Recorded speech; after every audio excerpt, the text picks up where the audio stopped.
Flood control probe body coming very, very soon. Sabi po yan ni Pangulong Bongbong Marcos. Marcoleta na insulto sa gagawing independent body para imbestigahan ang anomalya sa flood control projects.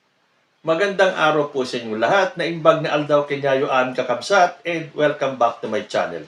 President Bongbong Marcos pinag-utos na ang pagbuo ng independent body na mag-iimbestiga at magpapakulong sa lahat ng opisyal na involved sa korupsyon. Kaya dapat na bang ihinto ng House at ng Senado ang kanilang investigasyon? Bakit? Dahil kasama rin sila. Senator Ping Lacson sang-ayon sa pagbuo ng independent investigative body. Kasi dapat lang talaga. Tulad nung kapuputok pa lang ng balita, nung ibinunyag ni President Bongbong Marcos ang 15 na contractors na nakakopo ng malalaking proyekto sa DPWH. Sinabi na ni Congressman Sandro Marcos na dapat third party ang mag-iimbestiga. Nakakatawa nga naman kasing tignan. Kung ang House of Representatives ang iimbestigahan nila ay yung kapwa nila mga congressman.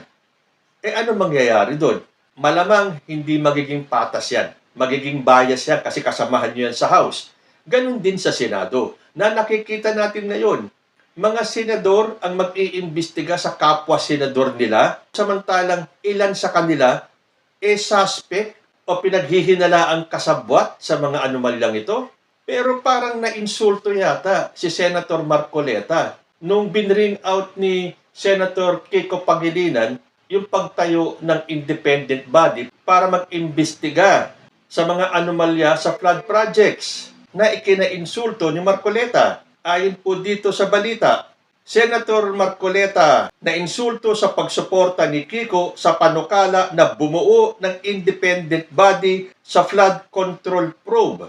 Sa pinakahuling episode ng programang Saganang Mamamayan ng Net25, nagpakita ng matinding pagkadismaya si Senador Rodante Marcoleta matapos suportahan ni Senador Francis Kiko Pangilinan ang panukala na bumuo ng isang independent investigative body para imbestigahan ang umano'y anomalya sa trilyong pisong flood control projects. Ayon kay Marcoleta, insulto sa kanya bilang chairman ng Senate Blue Ribbon Committee ang naturang mungkahi dahil malinaw na bahagi ng mandato ng kanyang komite ang ganitong uri ng investigasyon.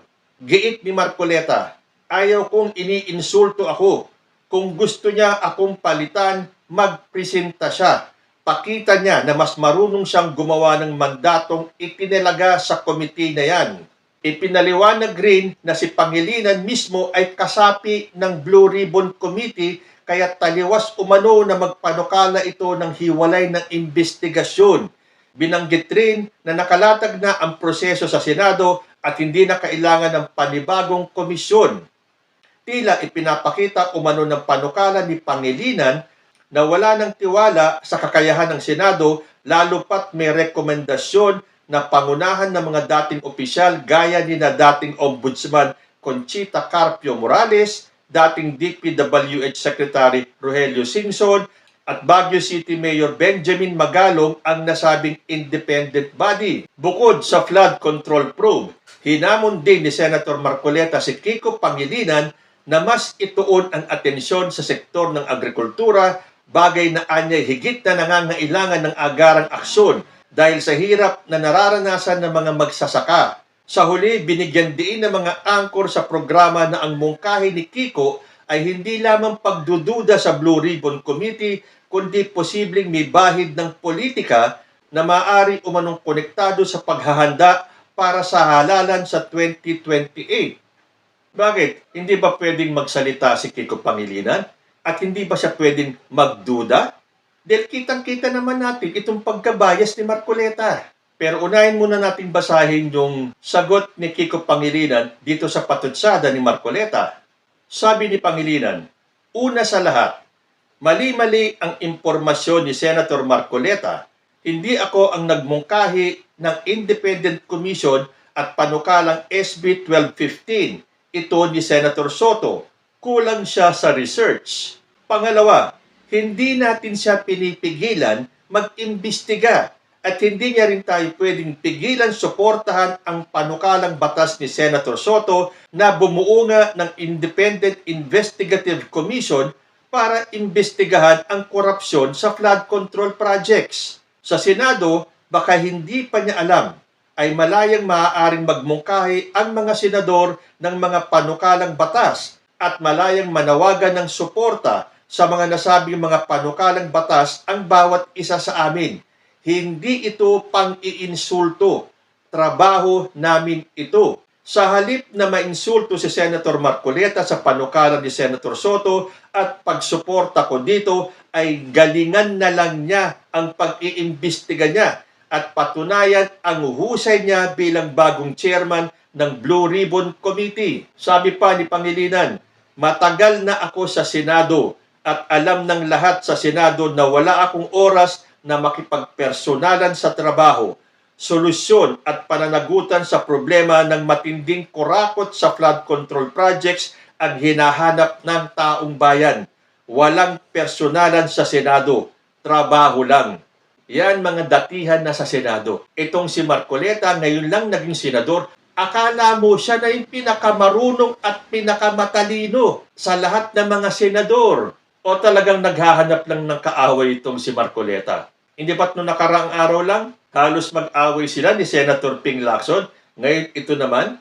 Pero teka muna, kung nainsulto siya sa panukala ni na Senator Soto na sinuportahan naman ni Kiko Pangilinan, paano ngayon? Mismong ang presidente na ang nagpanukala na gumawa ng independent probe body. Sabihin din kaya ni Marcoleta na ininsulto siya ni President Bongbong Marcos? Napanood nyo ba kung paano hinarang ni Marcoleta nung nagsasalita si Tito Soto? At nung nabanggit yung pangalan ni Duterte, bigla siyang hinarang ni Marcoleta. Lead na agency lang kayo. Tatatlo yung board member nyo. Yung dalawang board member mo, are you aware that they are contractors also? Engineer Takay? Yes, Your Honor. I am aware. In fact, EGB has actually filed a voluntary leave of absence the day after their name appeared on the list of the So when they were appointed by whoever, President Duterte or President Marcos, because I know for a fact you were appointed by President Duterte originally, di ba? We'll give you more time, Senator Soto, para yung iba gustong magtanong. Sige. Let me just re-emphasize, lahat po dapat makapagtanong, but ilimit muna natin sa first 5 minutes. Bakit? Narinig mo lang yung pangalan ni Duterte. In-stop mo na kagad si Tito Soto? At paano yan? Nadadagdagan ang mga senador na sumasang-ayon na dapat magtayo ng independent body. At isa na dyan, si Senator J.V. Ejercito. Nung sinabi niya na hindi dapat matigil ang investigasyon hanggat walang napapanagot sa flood control scam. Aniya, dapat pangalanan at ma-prosecute ang mga opisyal ng DPWH na sangkot sa anomalya kahit may mas mataas pang nakikinabang. Pabor din ang senador sa pagbubuo ng isang Independent Truth Commission na binubuo ng retired justices, church leaders at civil society para mawala ang duda ng mga legislators na sangkot. Ay nako naman J.V. Ejercito, maiinsulto palalo niyan si Senator Marcoleta kasi iniinsulto nyo, parang duda kayo na kaya niyang pamunuan yung Blue Ribbon Committee. Nakikita na ng taong bayan kung gaano kabayas itong si Marcoleta. Nakita niyo yung ginawa kay Tito Soto? Bakit parang ayaw niyang marinig kung ano pa yung sasabihin ni Tito Sen? And in fairness, hindi lang naman po Senado ang dapat pumayag sa independent body, kundi pati ang House of Representatives. Paano kasi? Ang Senado may gustong ipatawag ng mga congressmen para mapasagot nila sa kanilang hearing. Ang gusto naman ng Kamara, sila ang mag-imbestiga sa kanilang mga kakosa. Pwede ba naman yun? Kasi ayon dito sa balita, Representative Abante, kinontra ang pagpapatawag kay Representative Saldico sa investigasyon sa flood control. kinontra ni Manila 6th District Representative Benny Abante ang motion para ipatawag si Representative Saldico sa investigasyon ng Infrastructure Committee kaugnay ng maanumalyang flood control project. Gusto kasing malinaw ni Abante kung ano ang magiging papel ni Ko sa nasabing hearing kung sakaling ipatawag ito. Sabi naman ng House, the House 3-panel probe on anomalous flood control projects will invite personalities to the investigation, including ako Bicol Party List Representative Zaldico, if there is verifiable information linking the former appropriations chair to some of them. So, gusto rin ng House na maimbitahan si Zaldico. O hindi ba nangangamoy naman na hindi magiging patas? Aminin na natin. Kapag ipinatawag ng Senado si Zaldico, magiging personalan po ang atake dyan ng mga senador dahil marami pong mga senador ang galit sa House of Representatives. Ngayon, kapag sa House naman inimbitahan si Zaldico at doon siya iimbestigahan, ano iisipin ng taong bayan? So talagang kailangan natin ng independent party, third party, yung walang kinalaman sa Senado at saka sa House para maging patas. Hindi natin maaalis sa taong bayan ang mag-isip ng bias oras na halimbawa si Zaldico ipatawag sa Senado or ang House mismo ang mag-imbestiga kay Zaldico. Ngayon, dahil viral si Zaldico, sumagot siya para malaman natin kung siya ba talaga ay may kinalaman dito sa mga anomalyang ito. Tandaan po natin na si Zaldico ay malapit kay Martin Romualdez na pinsan ni President Bongbong Marcos at diyan nila sinisira si Bongbong Marcos dahil sinasabi nila si Martin Romualdez daw ang nakakasira kay Bongbong Marcos si Martin Romualdez at si Zaldico sanggang dikit.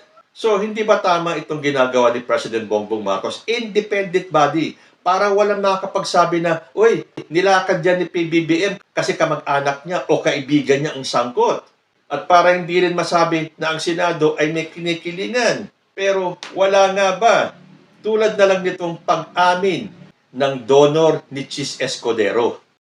Kayo po ba ay nagbigay ng donasyon sa sino man na kumandidato, whether local or national, sa huli mga eleksyon?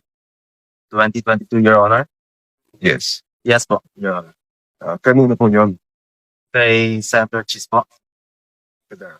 Senator Chis Escudero. Yes. Aside from Senator Escudero, may I know if there have been other candidates for either national or local positions that you gave donations to?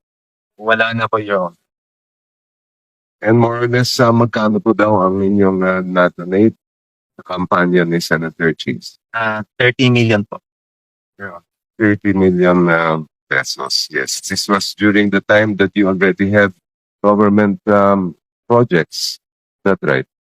Ano po? Sorry, Your Honor. Noong panahon na yun ay kayo ay meron ng mga proyekto o kontrata sa gobyerno. Yes po, since 2009. Thank you. Ayon po dito sa News 5, personal donation daw ang binigay nitong si Lawrence Lubiano kay Senator Chis Escudero. Inamin ni Centerways Construction and Development Inc. President Lawrence Lubiano na nag-donate siya ng 30 million pesos para sa senatorial campaign ni Senate President Chis Escudero noong 2022 elections. Ayon kay Lubiano, mayroong umiiral na government contracts ang kanyang kumpanya noong mga panahong iyon. Kabilang ang Centerways Construction sa top 15 contractors na nakakuha ng pinakamaraming flood control projects mula 2022 hanggang 2025. Personal donation ko po kay Chis yung 30 million. Hindi po galing sa company yun. Pero teka muna, sinong tanga ang maniniwala na personal yung donation nitong si Lubiano kay Chis Escudero? At mapatunayan man na ito ay personal, ano ang kapalit? Ikaw, kahit na kaibigan mo, maglalabas ka ng 30 million pesos nang wala man lang katiting na kapalit? Ay dahil sa kagustuhan mong tulungan ang iyong kaibigan, maglalabas ka ng personal money mo worth 30 million pesos para sa kampanya ni Chis Escudero. Pero nangangamoy na ito ay pinag-isipang mabuti. Na para bang ang senaryo sabihin ni Lubiano na personal money niya ang ginawa niyang donation kay Chis Escudero dahil meron niya daw butas ang ating batas.